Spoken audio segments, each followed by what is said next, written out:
tropical update as of 9:15 p.m. PST, September 8th. Hurricane Earl isn't hasn't become any bit organized throughout the day. The eye has remained 50 nautical miles wide.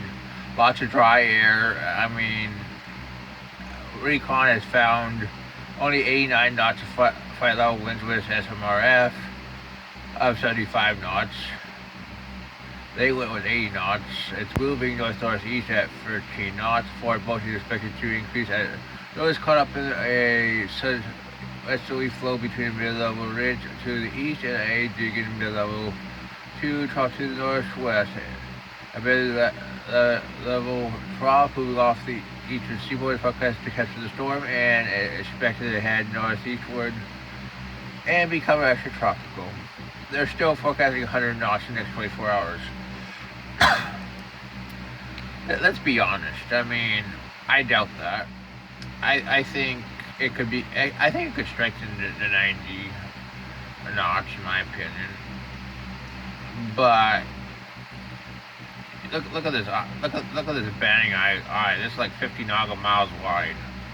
So it's doubtful. We look at the track, heads north eastward out to sea, becomes extratropical late Saturday, which is in line with all the models. Clearly, we only have like 24 hours before the peak, and less models are showing even Cat 3 right now. I think it's probably going to stay Cat 2. On to our next storm, which is K. Which made landfall in the Baja California area today, moving northwestward. It's making landfall, actually we're out ready to make a landfall again on the Baja California. It's going to move over a lot of land, but it's going to bring a lot of moisture to Southern California. Maybe not. Still be a depression by the time it gets close to California. I mean, we'll see. K is estimated to have moved back over the water of the East Pacific to north of Cartagena of the deep convections current over the northern semicircle of the circulation. The cloud top continues to generally warm. The satellite estimates are 55 knots, so that's what they went with. That recon's gonna come. We'll see. If it makes landfall, they ain't likely to get much. It's gonna continue weakening. As it's going to be over cool waters and probably influenced by land too. It's moving northwestward around 330 by 12 knots. We can show you the forecast track. Clearly, I'm thinking it probably does make landfall, maybe slightly to the east and head to the north. And probably be within 50 miles of the United States. We'll have to see how far north this gets, because this has tracked vastly eastward of the model guidance over the last 24 hours. It was originally forecast to stay offshore. Now it's forecasted by, at least it appears to me, to be making landfall. So a track like this is looking possible. I mean, as of right now, the only way this thing makes landfall over California is probably if it moved off the spine of the Baja, which means it'll probably be quite weak. But we'll have to see. Southern California is going to deal with quite a bit of rain when it does so. Yep. Let's look at some models. All of them agree with this idea, but the track has actually been far to the east.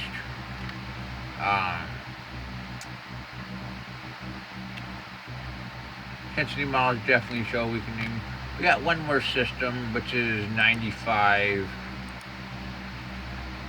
which has a well-defined LSC, but sure has just destroyed the upper levels, the convection of this system, way to the northeast.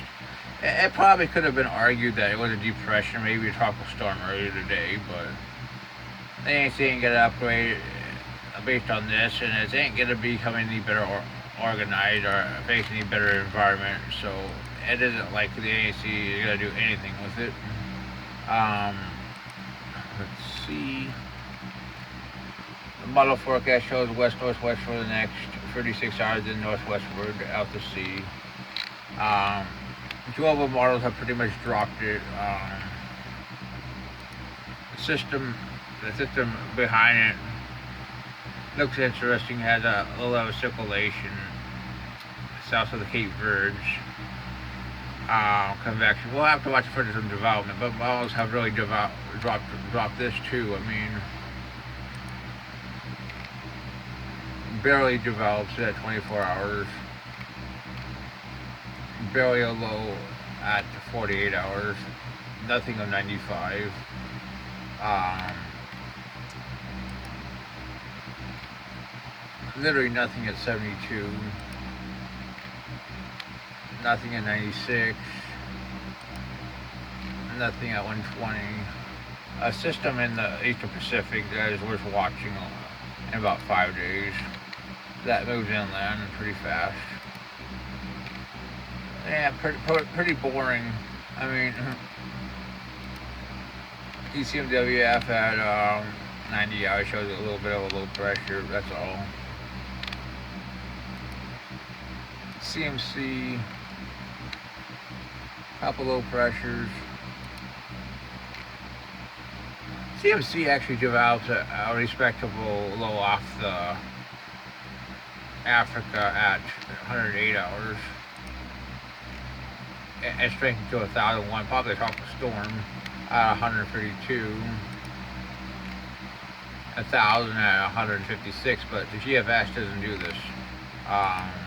Let's see if the icon agrees. Oh, icon actually does show this low pressure. So there is some model support for something. There's 147.